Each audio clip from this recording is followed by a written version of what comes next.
जाने माने political analyst हैं, मेरे साथ इस कार्यक्रम का हिस्सा हैं। आपका स्वागत देवकीनंदन जी। अब आप जब लोकसभा का दृश्य देखते हैं तो उसमें किस तरह का बदलाव पाते हैं और अब आप क्या अपेक्षा करते हैं सत्ता पक्ष और प्रतिपक्ष से, और प्रतिपक्ष से खास तौर पर, ताकि ये पता चले ना कि सरकार काम कैसे कर रही है? नहीं, लोकसभा ये जो है ये पूरी तरीके से बदली हुई लोकसभा है। ये 2014 और 2019 की लोकसभा नहीं है, ये 2024 की लोकसभा है। और इस लोकसभा में चूंकि विपक्ष काफी मजबूत है, 10 साल बाद विपक्ष को नेता प्रतिपक्ष मिला है इस सदन को।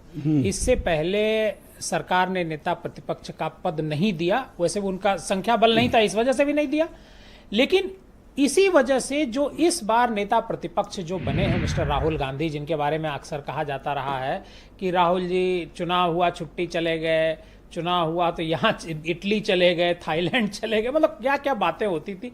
लेकिन पहली बार चुनाव हुआ, उनके बारे में कोई चर्चा, अब राहुल गांधी के बारे में कोई चर्चा नहीं कर रहा है।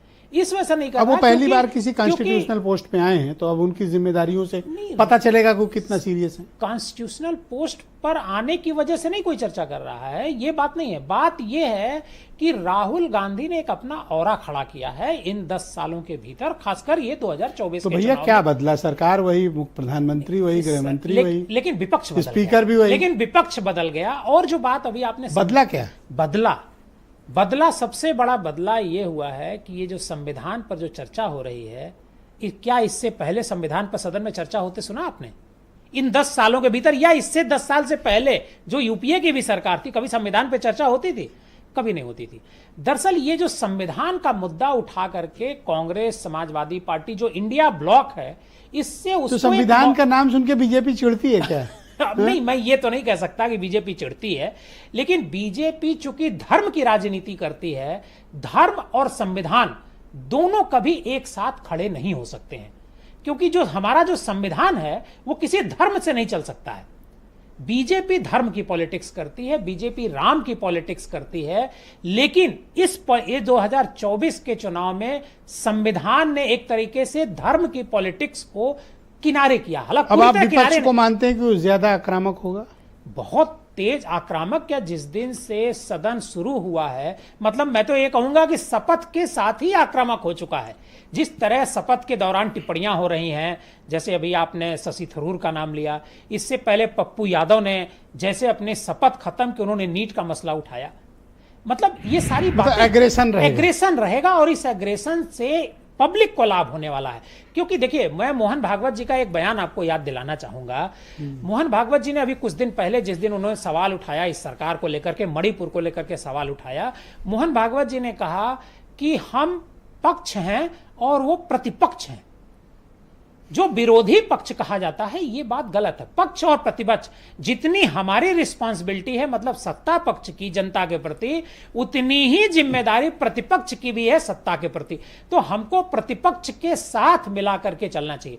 वैसे देखिए, 1950 से ये सब परंपरा शुरू हुई है, जो सदन में राष्ट्रपति के अभिभाषण की, ये तो हर साल होती है। और 1 साल का रोड मैप जो है राष्ट्रपति उस सरकार का प्रस्तुत करती है। ये संगोल और चलेगा या फिर अभी रुक जाएगा?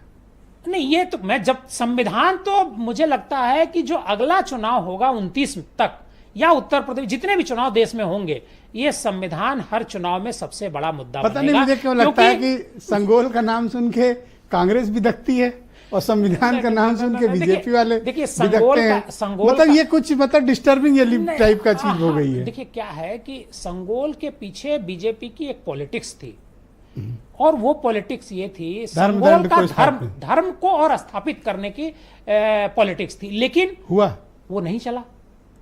वो एक तरीके से अगर आप कहें, देखिए राम का मुद्दा उत्तर प्रदेश में नहीं चला, लेकिन हाँ कई स्टेट में चला।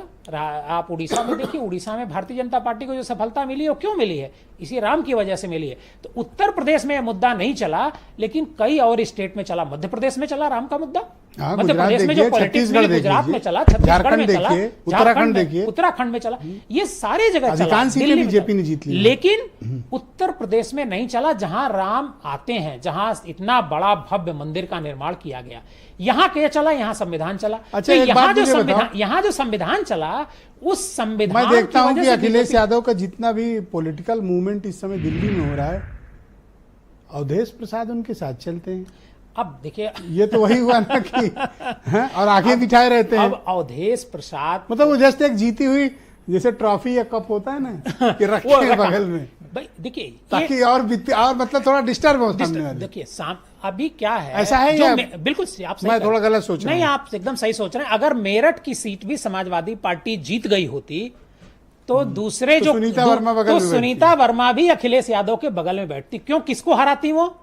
रामायण के राम को, टीवी के राम को हराती वो।